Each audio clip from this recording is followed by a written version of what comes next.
안녕하세요. 오늘도 사연살롱을 찾아주셔서 감사합니다. 40대가 되는 가정주부입니다. 여러분들은 직업에 대해 어떻게 생각하세요? 예전에는 직업에 귀천이 없다고 했는데 저희 부모님은 그렇게 생각하지 않으시는 분이라 저에겐 여러 가지 일들이 있었어요. 저는 딸만 둘이 있는 집에서 태어났어요. 정확히 말해 일란성 여자 쌍둥이로 태어났는데 저는 이분 늦게 태어나 동생의 운명을 갖게 되었어요. 저와 언니는 생긴 건 판에 박은 듯 똑같았지만 성격은 그렇지 않았어요. 언니는 공부도 잘하고 초등학교는 물론이고 고3까지 학기마다 반장과 전교회장을 할 정도로 튀는 사람이었고 저는 그와 반대로 공부보다는 노는 것이 좋아 매일 노느라 선생님께 혼이 나는 그런 쪽으로 튀는 아이였거든요. 그래서 저희 부모님, 특히 저희 엄마는 쌍둥이 자매에게 늘 한결같이 차별을 하셨어요. 아니, 어떻게 같은 배에서 태어났는데 너는 매번 그 모양이야? 네 언니를 봐. 공부도 잘하고 여기저기서 칭찬만 듣고 살잖아. 근데 넌 도대체 왜 그러는 거야? 내가 정말 자식은 딱 한 명만 낳고 살고 싶었는데 넌 태생부터가 내 인생의 걸림돌이다. 지금 다시 떠올려봐도 너무 화가 나네요. 제가 태어나고 싶어서 태어났나요? 그리고 설령 그런 마음이 있었다 하더라도 그런 말을 자식 앞에서 하다니. 아무리 친엄마지만 그렇게 하는 건 아니잖아요. 그래서 한때는 더럽고 치사해서 저도 언니처럼 공부를 좀 해보려고 할 때가 있었어요. 어차피 같은 DNA를 물려받았을 텐데 저라고 못할 거 없다고 생각했었죠. 그런데요, 확실히 공부는 타고나는 무언가가 있는 것 같았어요. 아무리 해도 성적을 떠나 저는 공부에는 영 재미와 소질이 없었거든요. 그래서 저는 당연하겠지만 성적표 나오는 날이 제일 싫었어요. 그날은 틀림없이 엄마에게 차별받고 상처받는 날이니까요. 그런데 왜 그런 말 있잖아요. 때리는 시어머니보다 말리는 시누이가 더 밉다고. 저희 언니가 딱 그런 과였어요. 언니는 어릴 때부터 한결같이 욕심이 많았고 부모님 혹은 모든 어른들의 사랑을 독차지하고 싶어 했어요. 심지어 먹는 것도 입는 것도 아니 그 밖에도 늘 자기가 저보다 좋은 걸 가져야 직성이 풀렸어요. 차별하는 엄마와 엄마가 차별하는 것을 부추기며 즐기는 언니. 정말 환상의 조합이며 끔찍한 콤비였어요. 한 번은요, 시험을 마친 어느 날이었는데 언니가 저에게 시비를 걸며 말 같지도 않은 궤변을 늘어놓았어요. 야, 너 이번에 성적 좀 올랐냐? 맨날 그렇게 싸돌아다니고 놀기만 하면 나중에 뭐 먹고 살래? 내가 이분 먼저 태어났다고 언니 노릇하느라 힘들어 죽겠다. 웃기네. 언니 네가 무슨 언니 노릇을 하냐?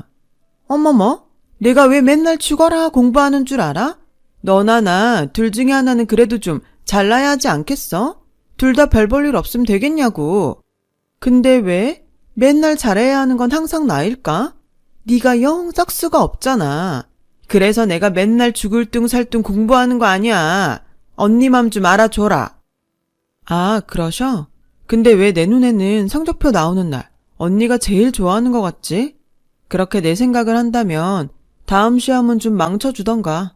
전교 100등 정도 하면 내가 고마워할게. 생각하는 거 하군. 너는 그래서 안 되는 거야. 네가 영원히 고등학생인 줄 알아? 이게 다 미래에 대한 투자야. 지금은 다 같은 출발선에 있는 것 같지만 졸업만 해봐. 그때부터 미래 길이 확 갈리는 거지. 전교 100등? 웃기고 있네. 너랑 나부터도 당장 먹고 사는 수준이 달라질걸? 저는 아무리 언니가 맞는 말을 할지라도 늘 언니가 얄미웠어요. 잘난 척하는 것 같아서 재수없었고요. 하지만 언니의 그 말은 묘하게 저를 자극했고 나중에 어른이 돼서도 언니와 비교당하며 차별을 당할 생각을 하니 진심으로 아찔했어요. 그래서 저는 나름 제 미래를 위해 고민하기 시작했죠.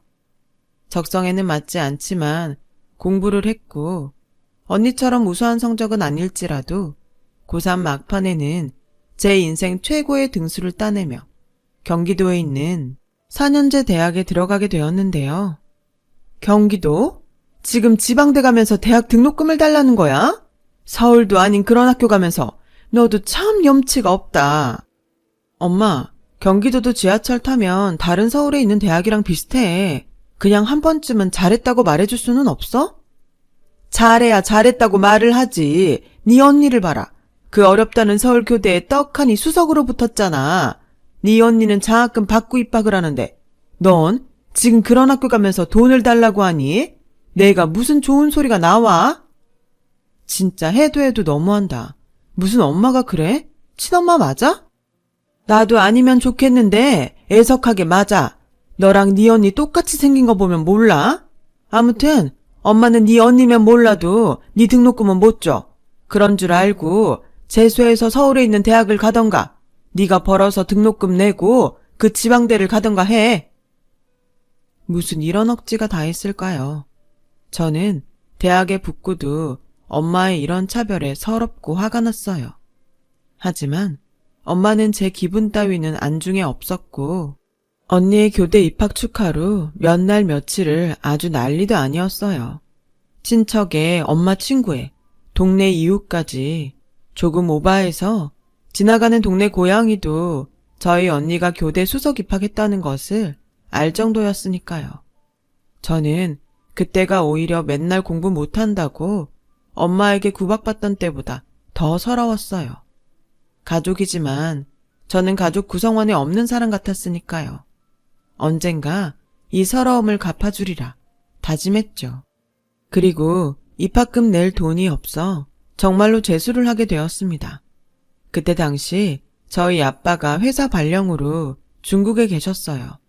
그렇다 보니 집에는 거의 오시지 못했는데 어떻게든 재수는 피하고 싶어 타국에 있는 아빠의 도움을 받아보려고 했지만 아빠에게 돌아온 대답은 지금도 잊혀지지 않아요. 그러게 진작 정신 차리고 언니처럼 공부를 하지 그랬어. 아빠 생각에도 어줍잖은 대학에 돈 내고 다니느니 조금 더 공부해서 이름 있는 학교에 가는 게 더 나은 것 같은데 그게 지금은 잘 몰라도 너한테 좋아. 엄마가 다 너 생각해서 그러는 거니까 재수해. 생각은 무슨. 아빠는 아무것도 모르면서 엄마 편만 들었어요. 저는 그렇게 한 줄기 희망이었던 아빠의 외면으로 철저하게 혼자가 될 수밖에 없었고 그 당시부터는 마음속으로 그래 이렇게 된 거 내가 빨리 돈 벌어서 이 집을 나가고 만다 라는 다짐을 했어요. 그래서 독립할 그날만을 생각하며 이를 악물고 공부를 했죠. 그렇게 저는 재수 1년을 보내고 서울에 있는 대학에 붙었어요. 뭐 그렇다고 스카이 대학에 가는 기적은 없었지만 저는 제 스스로가 대견했는데요. 엄마는 이번에도 스카이가 아니라며 이 트집 저 트집을 잡더니 결국 등록금을 내주지 못하겠다고 하더라고요. 내가 왜 재수를 했는데 저를 세상에 낳아준 엄마임에도 불구하고 너무 화가 나더라고요. 제가 또 설마 하는 마음에 보험 든다 생각하고 재수하는 동안 틈틈이 아르바이트를 해서 돈을 좀 모아놨는데 아마 그 돈이 없었다면 저는 결국 대학 진학을 하지 못했을 거라는 생각이 들어요. 저는 그렇게 제 힘으로 대학 4년을 마쳤어요. 학생 혼자의 힘으로 공부하랴 등록금 벌랴 지금 생각해도 어지간한 근성이 없다면 결코 졸업까지는 힘들었을 거예요.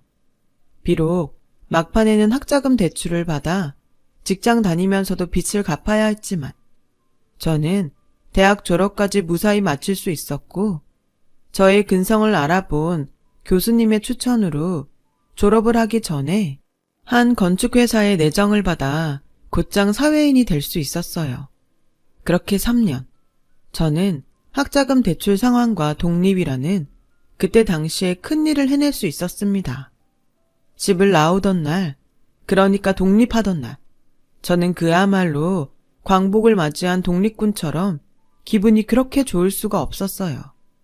이제 더 이상 차별 지옥에서 살지 않아도 되고 무엇보다 얄미운 언니를 보지 않고 살 수 있다는 것이 얼마나 좋았는지 몰라요. 생각해보면 태어나서 그때까지 누군가에게 관심과 애정을 받아본 적이 없었어요. 그래서 어른이 되어서도 칭찬과 사랑을 받고 싶어 하는 제 마음속에 덜 자란 아이가 있었어요.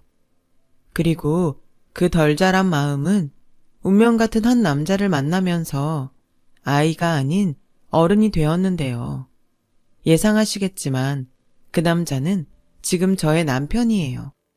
저는 다니던 회사에서 협력업체와 일을 하다 남편을 만나게 되었고, 인테리어 기사로 일을 하는 남편에게 그야말로 한눈에 뿅 하고 반해버렸어요. 남편은 대학 졸업도 하지 않고 20살부터 공사판에 구르면서 현장 일이라면 모르는 것이 없는 온갖 자격증과 경험으로 무장한 베테랑인 사람이었어요. 게다가 성격은 무뚝뚝한 편인 것 같았지만 츤데레라고 하던가요? 무심하면서도 세심하게 볼 건 다 보고 티내지 않고 주변 사람을 챙기는데 제 눈엔 그게 참 멋있어 보이더라고요. 그래서 이 남자를 놓치지 말아야겠다는 일념으로 회의를 마친 어느 날 제가 먼저 남편에게 말을 걸었어요. 저기 혹시 시간 괜찮으면 저랑 저녁 드실래요? 저녁이요? 왜 하실 말씀이라도 있으세요? 네, 있어요. 그것도 아주 많이. 알겠습니다. 그럼 이따 저녁 때 다시 올게요. 저는 그렇게 남편과 첫 사적인 자리를 가졌어요. 물론 남편은 사적인 자리라는 것을 모르고 나왔죠. 하지만 곧 제가 앞뒤 보지 않고 그쪽이 마음에 든다고 곧장 고백을 했고 남편은 얼굴이 빨갛게 달아올라서는 이런 경우가 처음이라며 당황했어요. 무뚝뚝한 사람이 당황하는 얼굴이란. 지금 생각해도 남편의 그때 모습을 떠올리면 웃음이 나요. 남편과 저는 3번 정도 더 만나고 일방적으로 술에 취한 제가 그동안 차별받으며 살아온 지난날의 이야기를 하게 되었어요. 나중에 남편은 저의 그 말을 듣고 자신이 저를 사랑해주고 예뻐해줘야겠다는 결심이 섰다고 하더라고요. 한마디로 제가 많이 불쌍해 보였던 거죠.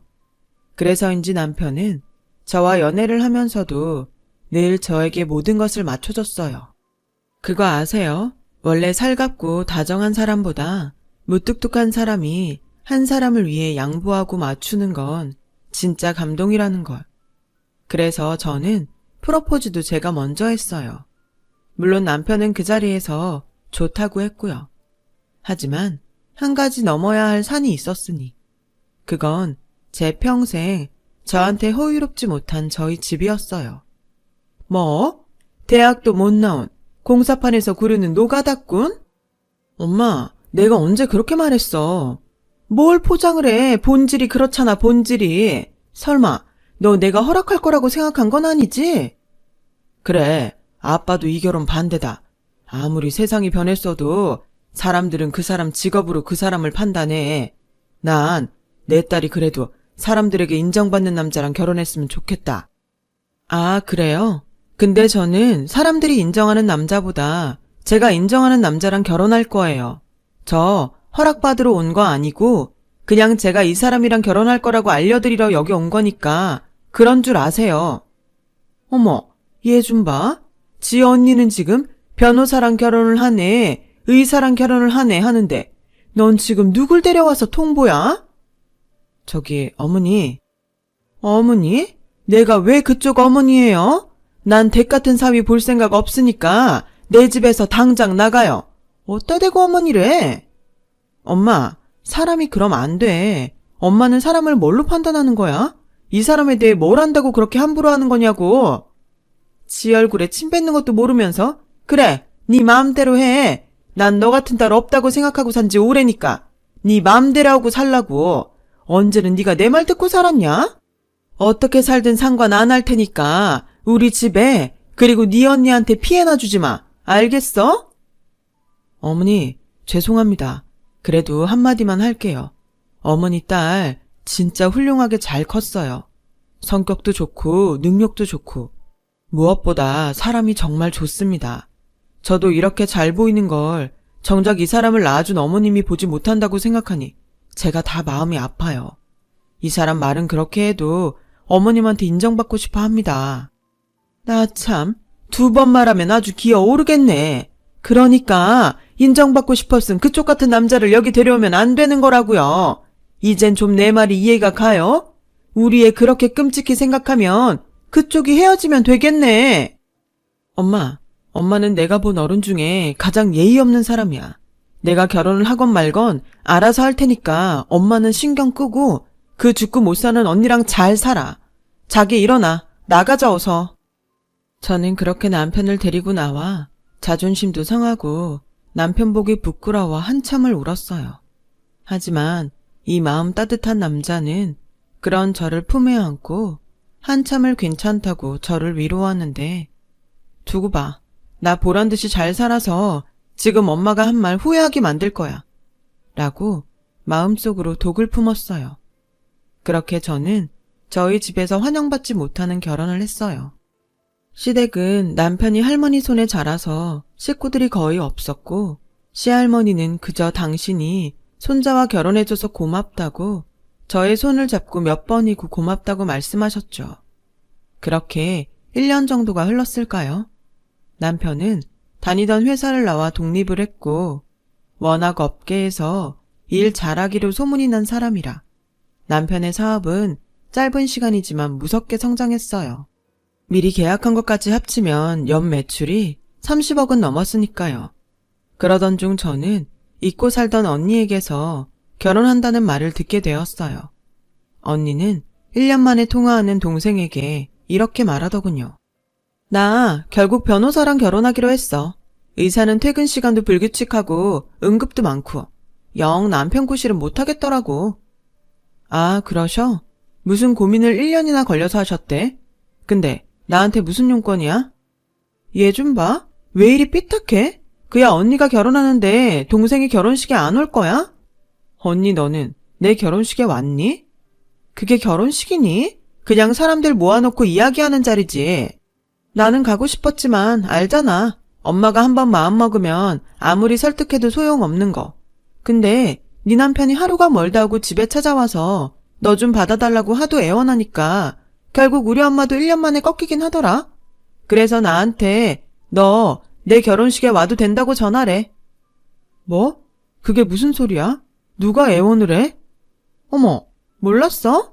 네 남편 사람 참 음흉하네. 넌 그런 사람 뭐가 좋다고? 언니, 함부로 말하지 마. 이미 우린 혼인신고도 마친 부부야. 그 사람 욕하는 건 내 욕하는 거랑 마찬가지라고. 난 언니가 결혼식을 하건 돌잔치를 하건 절대 가지 않을 거니까 엄마 아빠한테 전해. 야, 네가 전해. 어디서 언니한테 이래라 저래라야. 그리고 너 이런 말은 안 하려고 했는데 열등감도 그 정도면 병이야. 네 남편 간수나 잘해. 우리 집에 못 오게. 이런 말 미안하지만 나도 매제는 영 급이 안 맞아서 좀 그래. 이해해라. 저는 너 같으면 이해하겠냐?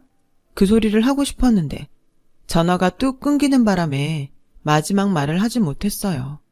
그리고 저 모르게 남편이 그렇게 계속 저희 집에 찾아가 그런 말을 했다는 것이 너무 충격이어서 그날은 회사 일이고 뭐고 그만두고 남편을 찾아 현장으로 갔었죠. 자기, 여기까지 무슨 일이야? 여기 뭣도 많고 위험해. 자기는 도대체 왜 나한테 말도 않고 우리 집에 갔어? 그것도 1년 동안이나? 어떻게 알았어? 언니가 전화했더라. 자기가 매일 와서 나 좀 받아달라고 애원했다고. 그게 자기가 평생 그게 마음에 있는 것 같아서 내가 마음이 안 좋더라고. 그리고 지금이야 그렇지만 언제까지 가족들이랑 연 끊고 살 수는 없잖아. 자기는 모르겠지만 나는 그것도 나 때문인 것 같아서 싫어.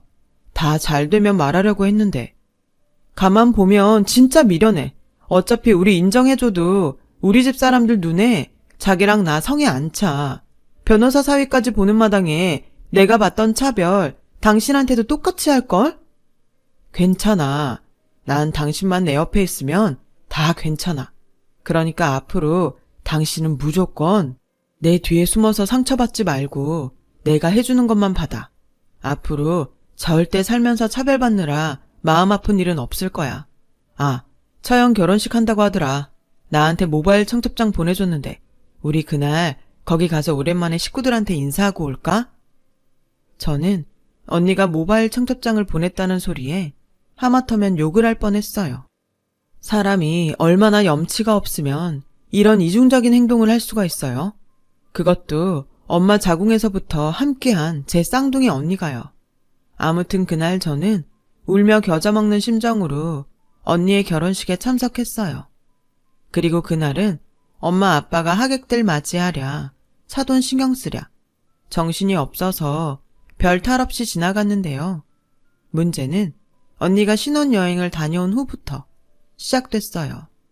어느 정도 예상은 했지만 저희 엄마는 아주 대놓고 변호사 사위와 저희 남편을 먹는 것부터 말투까지 차별했고 결정적인 말로 저의 심기를 건드렸어요.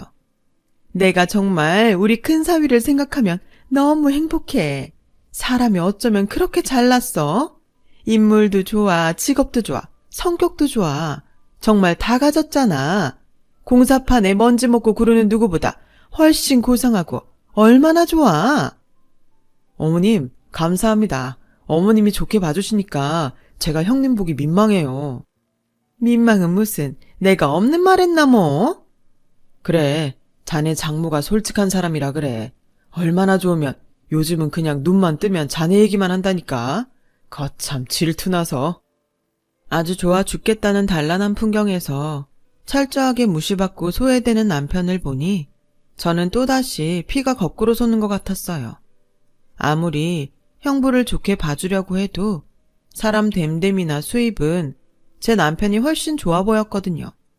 그래서 이번에는 절대로 당하지 말자 하는 심정으로 나서려고 하는데 언니가 제 손을 잡았어요. 그냥 오늘은 참아. 너 형부 앞에서 우리 식구 망신 주고 싶어? 언니 남편만 중요해? 난 내 남편이 더 중요해. 잊었어? 네 남편이 자처했잖아. 이왕 잘 지내보자고 노력하는데 너도 협조 좀 해라. 너 그러는 거 네 남편 더 힘들게 하는 거야. 이분 먼저 태어난 것이 언니가 아니라 저였다면 저는 분명 난폭한 언니였을 거예요. 그런데 이런 제 속도 모르고 남편이 저를 보며 괜찮다며 웃고 있는데 정말 미치겠더라고요. 자기야, 그냥 우리 앞으로 여기 다시는 오지 말자. 나 친정 없다고 생각해도 괜찮거든? 나 자기 그렇게 당하고 있는 거 정말 싫어. 누가 당해? 난 괜찮은데. 그리고 멀쩡히 있는 집을 왜 없다고 생각해? 나 같은 사람은 못 가더라도 집이 있었으면 좋겠는데. 가만 보면 저보다 남편이 더 독한 사람임이 분명해요. 도대체 어떤 멘탈을 가지고 있으면 저렇게 끄덕없을 수가 있죠. 하지만 아무리 우직한 남편이라도 저는 더는 용납이 되지 않았어요. 그래서 어떻게 하면 집에 남편의 위신을 좀 세워줄 수 있을까 고민했는데요. 제가 답을 찾기도 전에 새로운 문제가 터지고 말았어요. 평소 저한테는 무슨 일이 있어도 연락하지 않는 엄마였는데 어찌나 다급한지 저에게 전화를 했더라고요. 그리고 다짜고짜 급히 이렇게 말씀하셨어요. 지선아, 큰일 났어. 집이 경매로 넘어가게 생겼다. 지금 니네 아빠는 쓰러졌고 이를 어쩌면 좋니? 경매? 저는 살면서 한 번도 생각하지 않았던 단어에 깜짝 놀랐어요. 그래서 평소 그런 마음은 없었는데 정말 한 걸음에 친정집에 갔고 여기저기 압류 딱지에 법원에서 날아온 듯한 서류까지 집이 아수라장이 되었더라고요. 이게 다 무슨 일이야? 그게 네 형부가 로펌에 다녔잖아. 근데 일만 죽어라 하고 돈도 얼마 못 받는 것 같아서 네 아빠가 네 언니 결혼 전에 사무실을 차려준다고 이 집을 담보로 대출을 받았어. 뭐? 근데 왜 이 집이 경매로 넘어가? 언니랑 형부한테는 말했어? 이거 해결할 사람들은 언니랑 형부잖아. 지금 니네 언니네도 난리야. 네 형부가 승소하면 거액을 준다는 소리에 소송 하나를 맡았다가 지는 바람에 이 난리가 난 거야. 들어보니 영 될 것도 아니더만. 그 한심한 놈이 돈에만 눈이 멀어서 덥석 사건을 받은 거지. 그리고 여기저기 지 연줄에 돈 뿌리면서 작업하다가 아주 쫄딱 망했다는 거야. 거기도 그렇게 한번 소문이 잘못 돌면 손님도 뚝 끊기고 결국 문 닫았대. 일을 어쩌면 좋니? 저는 기가 막혔어요. 그러니까 결혼 전에 이미 저희 집에 돈을 받고 개인 사무실을 차린 형부가 결국 우리 집을 망하게 만든 꼴이었으니까요. 언니는 뭐래? 아휴, 뭐라긴. 자기라고 뭐 별 수 있냐고. 자기도 지금 돈이 없어서 해결을 못 해준대. 내가 오죽하면 너한테 연락을 다 했겠니? 네 아빠는 쓰러져서 병원에 있지. 경매한다고 서류는 날아오지. 엄마 좀 살려주라. 응? 저는 그 순간 생각했어요. 제가 꼬이고 못된 사람이라 그런지 언니랑 형부만 편애하며 믿고 살다 믿는 도끼에 발등이 찍힌 부모님을 보자 내심 속이 좀 후련하더라고요. 그래서 이참에 느끼시는 거 더 많이 그리고 더 절실히 느끼시길 바랬는데 그때였어요. 저희 회사에 일이 있어 갔던 남편이 제가 집에 급한 일이 있다며 친정에 갔다는 소리를 듣고 걱정이 돼서 허겁지겁 왔더라고요. 어머니, 괜찮으세요? 어머, 자네 왔는가? 무슨 일인데 이 딱지는 다 뭐야? 저는 하는 수 없이 집에 무슨 일이 있는지 남편에게 이야기했어요. 그리고 혹여 이 바보 같은 남자가 나서서 해결한다고 할까봐 제가 먼저 나서서 이렇게 말했어요. 형부가 다 알아서 한대. 그러니까 자기는 신경 쓰지 마.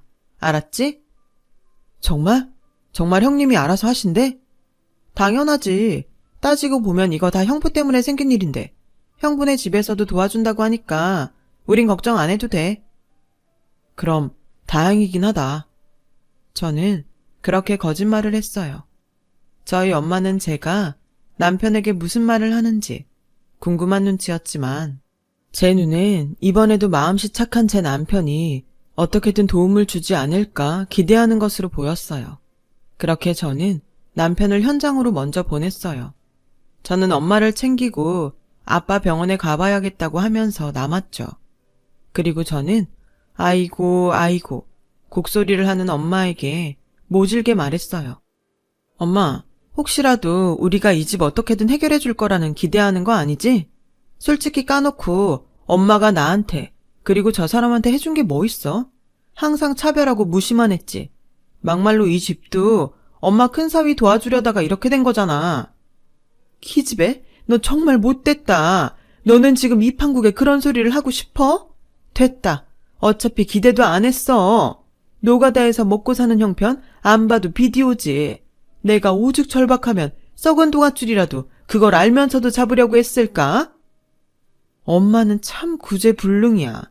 그럼 썩은 동아줄은 이만 갈게. 저런 못된 년? 그렇게 속 시원하게 집을 나왔어요. 하필 이런 순간에 그렇게 말하게 되어 마음속으론 유감인 부분도 있었지만 어쩌겠어요. 제가 차별받고 커서 그런지 이 정도밖에 되지 않는 것을요. 다 뿌린 대로 걷는 거죠. 저는 그렇게 제 일상으로 돌아왔어요. 가끔 경매 직전에 집이 어떻게 됐을까? 아빠는 병원에서 나오셨나?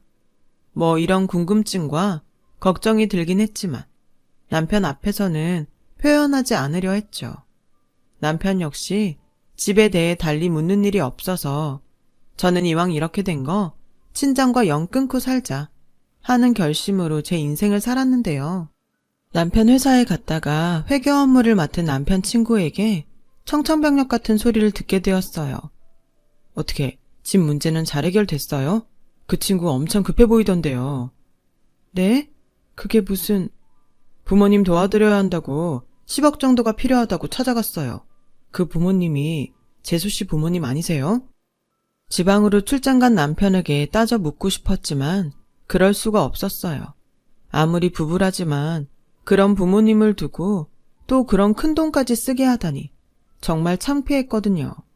대신 저는 그 길로 친정집에 쳐들어갔어요. 그놈의 집구석 모조리 다 엎어버리겠다는 결심으로요.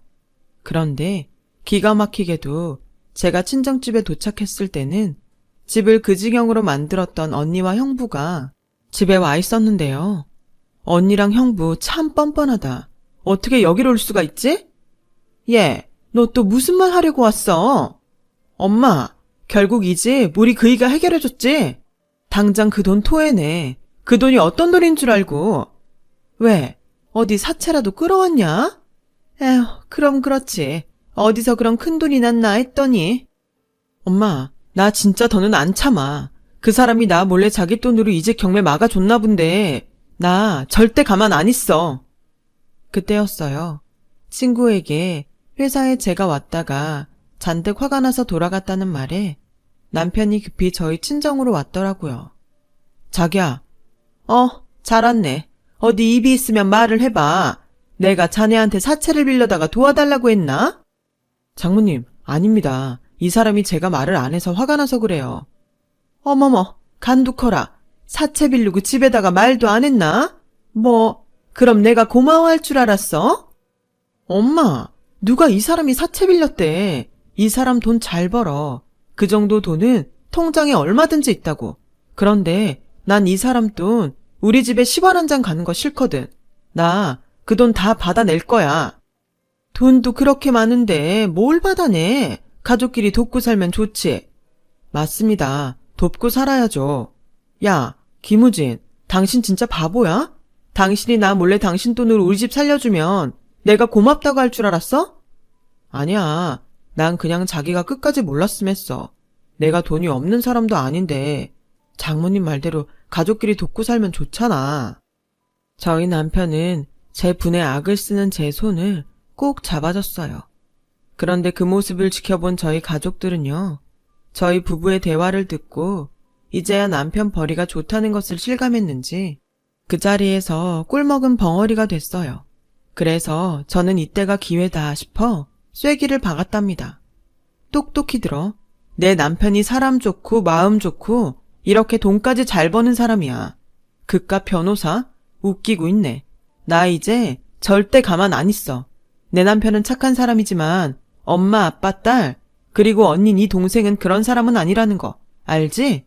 이제부터 태도 바꾸고 이 사람한테 잘해줘. 만약 예전처럼 개무시하면 나 돈 얼마를 쓰더라도 이 집 명의 내 남편 앞으로 바꿔놓을 거야. 아니다. 등신같이 사고친 건 형부니까 언니네가 엄마 아빠한테 돈 갚아. 엄마 아빠는 그 돈 내 남편한테 갚고 그럼 되겠네. 제 말에 부모님과 언니 내외는 서로의 시선을 피하며 헛기침만 해댔고 저는 이제 됐으니 그만하라는 남편에게 끌려 그 집을 나왔어요. 그리고 아직 분이 덜 풀려 남편에게 또 뭐라고 하려고 하는데 그 순간 이 남자가 저를 품에 꼭 안고 이렇게 말했어요. 와, 완전 든든해. 내 와이프가 이렇게 멋있는 사람이야? 나 진짜 로또 맞았다. 뭐야 지금? 나는 지금 얼마나 쪽팔린데. 자기야, 난 있잖아. 자기를 만나서 세상을 다 얻었어. 그냥 일하는 거 외엔 재미있는 게 하나도 없던 나한테 자기는 세상에서 제일로 비싸고 제일로 귀한 사람이야. 내가 얼마를 쓰더라도 턱없이 부족할 만큼. 저는 화를 내고 싶었는데 남편의 그 말에 눈물이 터져 나오고 말았어요. 이 무뚝뚝한 사람이 언제 이렇게 다정한 사람이 되었죠. 늘 억울했던 제 인생에서 남편은 세상 모든 좋은 것들을 다 가져다 붙여도 모자랄 사람임이 분명해요. 지금도요. 그 후 친정 부모님은 제 으름장에 그리고 남편에 대해 제대로 알게 된 후로 남편을 향한 모든 대우들이 180도 바뀌었는데요. 우리 막내 사위 왔어? 힘들게 일하느라 고생이 많지? 내가 자네 주려고 보양식 좀 만들었는데 어떻게 입에 맞을까? 감사합니다. 장모님이 만들어주신 건데 당연히 입에 맞죠. 장모님 말고 앞으로는 어머니라고 해. 아니, 엄마라고 해. 난 예전부터 자네를 아들처럼 생각했다니까. 우리 아들 같은 사이 왔어? 나랑 바둑 한 판 두세. 사람들이 이렇게 바뀔 수가 있다니. 저는 가식일지언정 저한테 잘해주는 것보다 부모님이 남편에게 잘해주는 모습을 보니 몇 배, 아니 몇십 배가 더 좋았어요.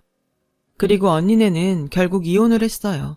차마 그 언니 자존심에 우리 부부에게 굽힐 수가 없는지 그 길로 친정에 발을 뚝 끊었고 이제는 엄마 아빠한테 괘씸한 것이라며 욕을 들어먹고 있네요. 결국 언니와 제 처지가 완전히 바뀐 거예요. 그렇다고 뭐 그게 좋다는 건 아니고요. 엄마 아빠가 무엇 때문에 저와 남편에게 잘하는지 너무나 잘 알아요. 그래서 그걸 이용할 뿐 절대 믿지는 않아요. 저희 남편만 빼고요.